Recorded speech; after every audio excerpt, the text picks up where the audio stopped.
Welcome back to Book Break. In this video, I'm going to give you my tips for getting into audiobooks. Audiobooks are fantastic. It makes reading so much more versatile, so much easier to fit into your day. It's a whole new experience. It can bring books to life in different ways, and audiobooks sometimes have extra exclusive content, which is really exciting. But I know so many people who say that they really struggle to get into audiobooks. And if that's you, I get it, because that was me as well. Until recently, I really struggled to get into audiobooks, but I have now been absolutely loving them, so I wanted to give you my tips that have helped me get into audiobooks. Tip number one is make sure you find the right narrator for you. So you can always listen to a sample of the audiobook before you buy it to see if you like their style. There are so many different narrators and everyone's going to have their favourites. If you're looking for where to get started, I can give you some recommendations. Kristen Atherton narrates the audiobook for The Other Bennett Sister, and we've had loads of brilliant comments about how great she is. Angus King narrating Shaggy Bane was named Best Narrator in the Times Audiobook Awards of 2020. Richard Armitage is a really popular narrator. For example, he narrates The Man from St. Petersburg. I will link to all of these, by the way, in the description box below. Julia Whelan is another really popular narrator. For example, she narrated The Four Winds, which she's great at.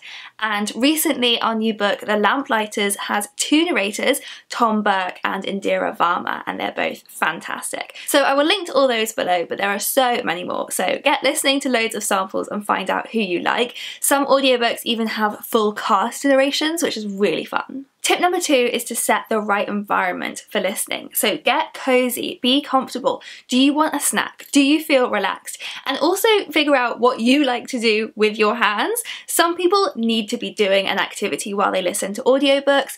I like to do colouring. Some people like to do drawing, painting, cross-stitching. Or some people might like to just sit there and really focus on the story. Tip number three is find your perfect speed. So most audiobook players will let you speed the book up or slow the book down. I love listening at just 1x the regular speed because for me that makes me feel like I'm being read a story. But I know loads of people who love to change the speed settings. If you speed it up, it can help you get through books faster. That's another plus. Changing audiobook speeds is a controversial topic on BookTube. I'm sure you will find loads of debates about what is the perfect speed to listen at. Should you change the speed settings at all? But when it comes down to it, the perfect speed for you is the speed that you find you enjoy the book best at.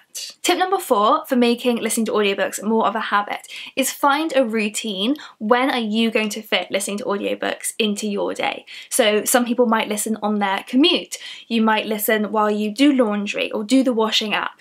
You might listen in the bath. You might listen on your dog walk. During lockdown especially, listening to audiobooks is a really great way to get you outside, especially when you get so invested in the story that you just want to keep walking for longer. Or you might like to listen at the end of the day. Audiobooks can be great for insomnia. If you really struggle to get to sleep, then listening to an old favourite can feel like a real comfort blanket for a lot of people. I've heard so many people say that they love listening to Rosamund Pike narrating Jane Austen classics at bedtime, and she does have the most brilliant voice. Tip number five is experiment with different genres, because a lot of people will find that they prefer different formats for different genres. So for example, if you already listen to a lot of podcasts, then non-fiction audiobooks is the perfect next genre for you. So I'll give you another recommendation. Louis Theroux narrates his own audiobook for Gotta Get Through This, so that really hits that podcast crossover. And I could just listen to him speak for hours, which is lucky because that is what an audiobook is. With non-fiction audiobooks, you will often find them narrated by their author. So if there's a particular actor or comedian or TV personality that you really enjoy, then that might be a great way to get into audiobooks. And my final tip is that if you find you're struggling to pay attention, maybe you're just not used to auditory learning, then try getting started with listening to audiobooks of stories that you already know really well. So that way you get to practice, you're training your mind to listen and pay attention, but you're not worrying too much if you miss miss certain parts of the story. That's what I did to really teach myself how to tune in and focus to audiobooks, and now I love listening to new books on audiobook too. So I would love to know if you have any more tips to add to my list, or if you have any favourite audiobook narrators you'd really like to suggest. Please do leave a comment below, and I will link here to a playlist of our other videos on reading tips like this one. See you next time.